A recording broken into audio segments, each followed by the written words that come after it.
देखो जून 26 हूँ अंतर्जातीय निशा निवारण दिवस आ अंतर्जातीय निशा निवारण दिवस को आज वादा तरफ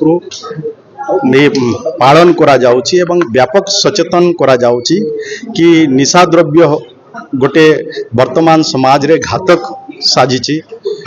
अनेक लोक एथिरे जो माने निशा द्रव्य सेवन करुछंती कर्कट भली रोगरे आक्रांत होउछंती एवं शारीरिक अक्षम होउछंती। अनेक लोक कम बयस रे मृत्युवरण करुछंती एवं समाज रे ये गोटे समाज रो विकास रे गोटे बहुत बड़ बाधा सृष्टि करुछि। तेणु एथि पाई ताकू निशा द्रव्य सेवन केमती रोका जाई पारिबो, जो निशा द्रव्यर चोर चालान होउछि ताकू केमती रोका जाई पारिबो एथिरे समस्तंकर दायित्व रही। आमे समस्ते सेथिरे केमती भागीदार हेबा, समस्तंकर प्रयास रे ये संभव हो पारिबो। सरकार भी आकु रोकिबा पाई अनेक समय अनेक प्रकार प्रयास करुछंती। लोकंको व्यापक भाग में जनजागरण सृष्टि करा जाउछि। एनजीओ माने एथिरे शामिल होउछंती, एनजीओ माने जनजागरण सृष्टि करुछंती। आ परे भी आमे समस्ते केमती सचेतन रहिबा, आकु आम चारि पाखे ये भली घटना किछि जदि घटुचे ताकू आमे केमती रोका जाई पारिबो, सेति पाई भी आमे समस्ते पदक्षेप नेबा आवश्यकता अछि।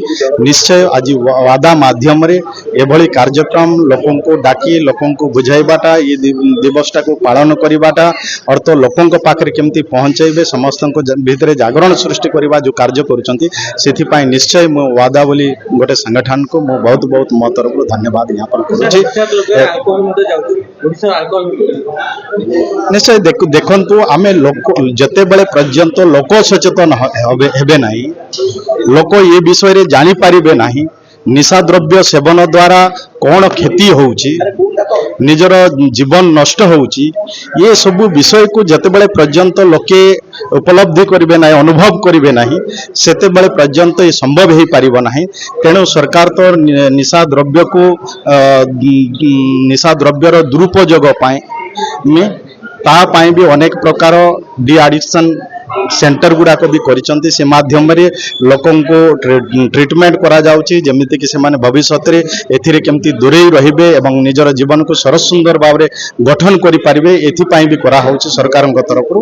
ताको आमे समस्त मिसी आउ व्यापक करबा, आपण माने मध्ये चैनल माध्यम रे आको सचेतन करबा कथा मझी मझी रे या द्वारा लोकंकर कोन होउची कोन नाही कर्कट भली रोग रे आक्रांत होउचंती। ए सब विषय को जते बेले आमे जनसाधारण रे व्यापक प्रचार प्रसार करबा निश्चय आको आमे रोकी पारिबा।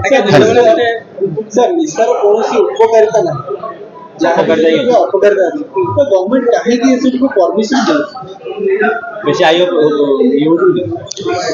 देखंतो सरकार ताको निश्चय रोकिबा पाई प्रयास करूचंती।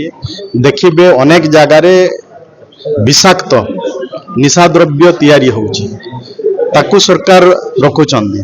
किछि जो माने निशा द्रव्य सेवन करूचंती जते बेले से माने पाउ नहांती तो विषाक्त निशा द्रव्य को भी सेवन करूचंती, जहा फल रे तांको क्षति हेबा सहित बाकी मान को भी या प्रभाव पकाउची। सेथि पाई ताकू रोकिबा पाई भी सरकारक तरफ प्रयास होउची। निश्चय आमे समस्ते एटा जते बेले चाहिबा निश्चय आमे एथिरे सफल हेबा। बस्ती एरिया रे भी छोट पिला माने अडिक्टेड हेलेनी सेठी केमति आपन निश्चय याको आमे समस्ते जो माने बस्ती एरिया रे जो माने भी एमती होउचंती हमरो डी एडिक्शन सेंटर गुडा को जो अछि आमे सेति रे भी आमे सेमान को नै कि भी आमे सेमान निशा द्रव्य रो केमती दूरे रहिबे आमे सेथि पाई भी आमे प्रयास करी।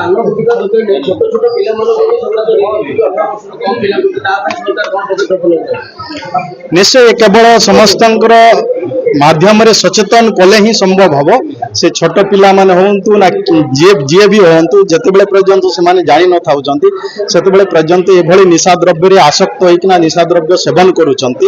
आमे जदे तांको ठीक भाव रे बुझाई परिबा, प्रचार प्रसार करिबा, सचेतन करिबा तो निश्चय एथिरे से माने क्षांत रहिबा।